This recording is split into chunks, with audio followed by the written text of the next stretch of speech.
My dad ran a stop sign and crashed my car, and now my mom won't let me use hers because it's not her problem. So what am I supposed to do? Posted by you/you. I, 21M, have been living at my parents' house due to recent life events. We have a pretty good relationship, but of course, we have our moments. Well, about a week ago, my mom was at work and my dad needed to run to the store. He couldn't wait until my mom got back, so he asked to borrow my car. I agreed to let him take it since I didn't have anything I needed to do right then. About 40 minutes later, I got a call from him saying he had been in an accident. Of course, that scared the crap out of me, and I made sure he was okay first. He said he was fine and explained the accident. Long story short, he ran a stop sign and crashed straight into another vehicle. Luckily, no one got seriously injured, except my car. It's busted up pretty bad. Without going into much detail, the bumper, headlights, hood, and parts of the engine are messed up. I got my car into the shop and I'm still waiting on the estimated time it will take to get it back. Until then, though, I need a car to get to and from work. And that's where the problem is. See, my mom and I have different work schedules, but they're similar enough that I could see us working something out. She usually goes in an hour earlier than me and gets off about 30 minutes before I do. I figured I could drop her off, go to work, then pick her up. Well, my mom hates that idea. She says she doesn't want to have to rely on me to pick her up or get her to work on time. She said since she wasn't involved in the accident, she shouldn't be affected by the consequences. I told her it would just be until I got my car back, but she didn't care. I was expecting my dad to back me up, seeing as he's the reason I'm in this mess. But instead, he just agreed with her and said I should find a different way. The problem is, there is no different way. There's no good public transportation system in our town, and we live about 45 minutes away from where I work. My dad then suggested I bike to work, which I quickly shut down. I'd rather not have to bike all the way to and from work every day when we could literally just share a car. I told them it was unfair for them not to let me use their car since my dad crashed mine. Then they said I was just being ungrateful, as they were already putting a roof over my head and I shouldn't expect much more from them. I have no idea where they even got the idea I was being ungrateful. All I'm saying is, why would I choose a harder, more time-consuming way to get to work when there's an easier option? Am I being unreasonable? I feel like at the very least, my dad could convince my mom to let me use their car since this is his fault. But instead, he's just sitting there agreeing with everything she says. I would ask my siblings to chime in on this, but knowing them, they'll just agree with my parents. Top/relevant comments. Commenter. Not the jerk, your mom's objection is that she doesn't want to rely on you to get her to work on time. Ask her to take you to work and pick you up. Yes, you'll be inconvenienced by the earlier arrival time, but you will have arrived at work without having to take public transportation or ride a bike. Maybe you can start earlier and finish earlier, at least for the short term. Failing that, honestly, your father needs to own his errors here. He wrecked your car, he needs to get you to work while your car is being repaired. Maybe he's got a friend who owes him a big favor. Maybe one of your siblings can do him the favor of loaning you a car. Maybe he can come out of his pocket to pay for Ubers or a rental. You have grounds to sue him, as he has created a problem that is impacting your ability to work. A court case is the nuclear option, though, and I wouldn't drop that bomb until I was already out of their house.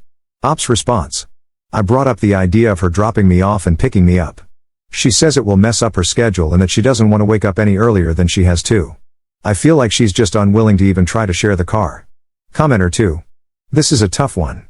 Dad should obviously step up and take care of this. Why isn't the insurance covering a rental while yours is in the shop? Are you living rent-free at your parents'? Op's response. I'm allowed to live with them rent-free as long as I'm saving money in order to move out again. I do buy my own groceries and help with bills, though, so it's not like I'm totally living off of them. As far as the rental car goes, apparently that's not something I chose to add to my plan, so, something stupid on my part. Commenter 3. Info, do you pay for your own car insurance and upkeep on the car? Also, did you buy your car, or did your parents? Op's response. I bought the car, and I pay for the insurance and any maintenance it needs. Update 1 month later.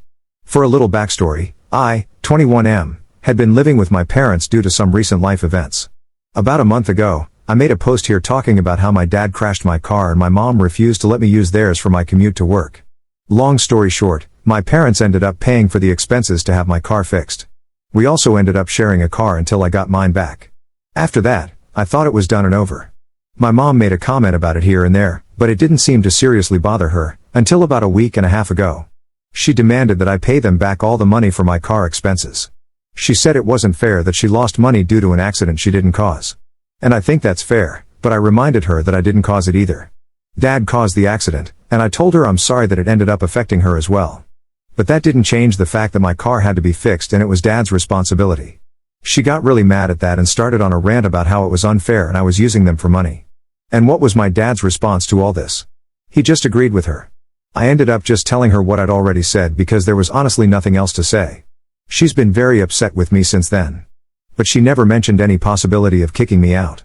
So imagine my surprise a couple of days ago when I came home to all of my stuff being outside of the house in boxes, literally on the curb. I was honestly shocked, and mad, about this, and I immediately went in the house to question my parents about it.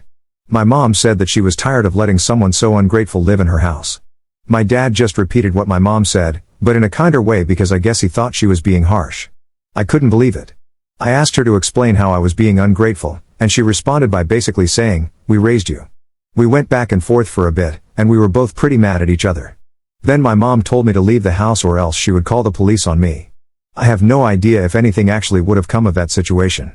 But at that point, I was so confused and angry that I just went outside and called around to find someone I could stay with. I ended up sleeping at a friend's house. It's been a couple of days now, and my siblings have both been calling me. I guess my parents must have told them what happened. I'm assuming it was specifically my mom badmouthing me to them. My sister agrees with my mom and says I should have just paid the money back. My brother agrees that it was unfair for them to kick me out, but also says I should have just paid the money back. My dad has also been trying to reach me, but honestly, I've just been too mad to pick up the phone for him. I'm just so shocked by the whole situation. I wouldn't say my relationship with my parents has always been easy street, but it's never been this bad. I honestly thought we were good until all this. The worst part is, I was planning to move out and rent an apartment with a friend once their lease was up in 2 months. My parents knew that and still decided to do this. I'm just so confused, and I don't understand where they're coming from. I get that they raised me and took care of me and all that, but I just feel like that doesn't give them the right to do this all of a sudden. I don't think I did anything wrong. Top/relevant comments. Commenter. Your dad is not accepting responsibility for what he did. He's hiding behind your mom's argument that she didn't cause this, which is kind of wrong. If it were a stranger's car that he crashed and he had to pay, any assets your dad owns, including some that are jointly owned by your mom, would also be fair game. Since she is married to him, they are considered one unit in the eyes of some institutions. Either way, I'm sorry you're going through this, and I'm glad you have a friend you can count on and a place to move to in a few months. Make sure you have all your important documents and anything else so that if you want to speak to them again, it's on your terms. Downvoted commenter. You are 21. You have a job. Your parents want you to leave the house to live an independent life. There is nothing wrong with their decision. Do you expect to live with them until you're 40?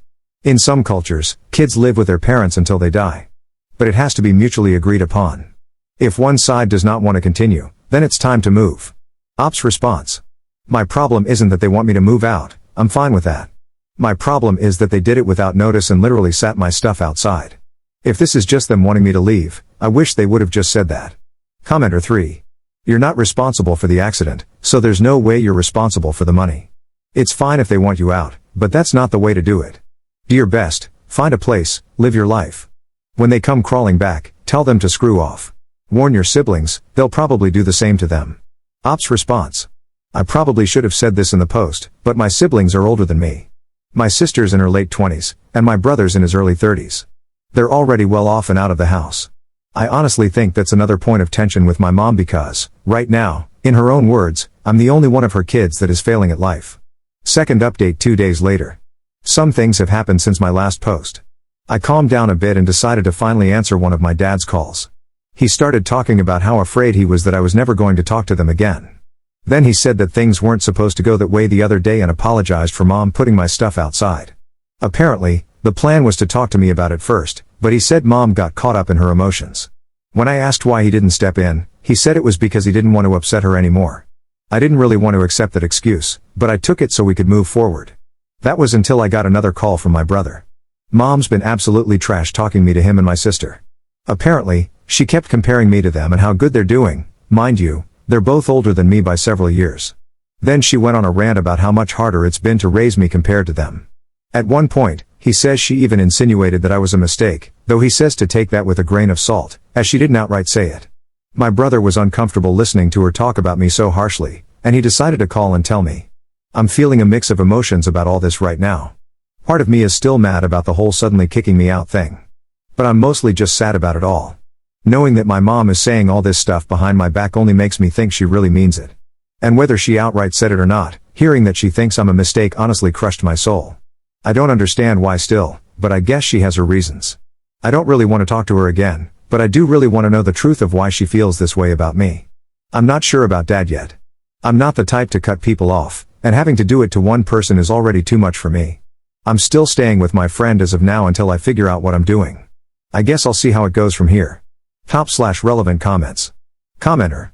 This really broke my heart to read. No one deserves to hear that kind of stuff from their own mom. Don't blame yourself. Sometimes people project their pain in the ugliest ways. Sending you so much love right now. Commenter 2. Your dad is spineless, his apology is hollow, and if his wife told him to stop communicating with you, have zero doubt he'd roll over and show his belly. Your post history shows the kind of people they are and how little they want to hold themselves accountable. Commenter 3. Your siblings are kind of jerks here. You said in your last post that they both felt you should pay your parents back for the money they had to spend to repair the damage from your dad crashing your car. It was your dad's responsibility, and your siblings are demanding you shoulder it to make your mom stop yelling. It does not help you for either your siblings or your dad to whinge behind your mom's back about how mean she is to you if none of them have the nerve to stand up to her face for you. Them conveying to you the crappy things your mom says about you is just making you feel worse with no benefit to yourself. Cut them off. Commenter 4. This also happened to me. Do you have a plan? Ops response. Not yet. Before they kicked me out, my plan was to get an apartment with a friend once their lease was up in a couple of months.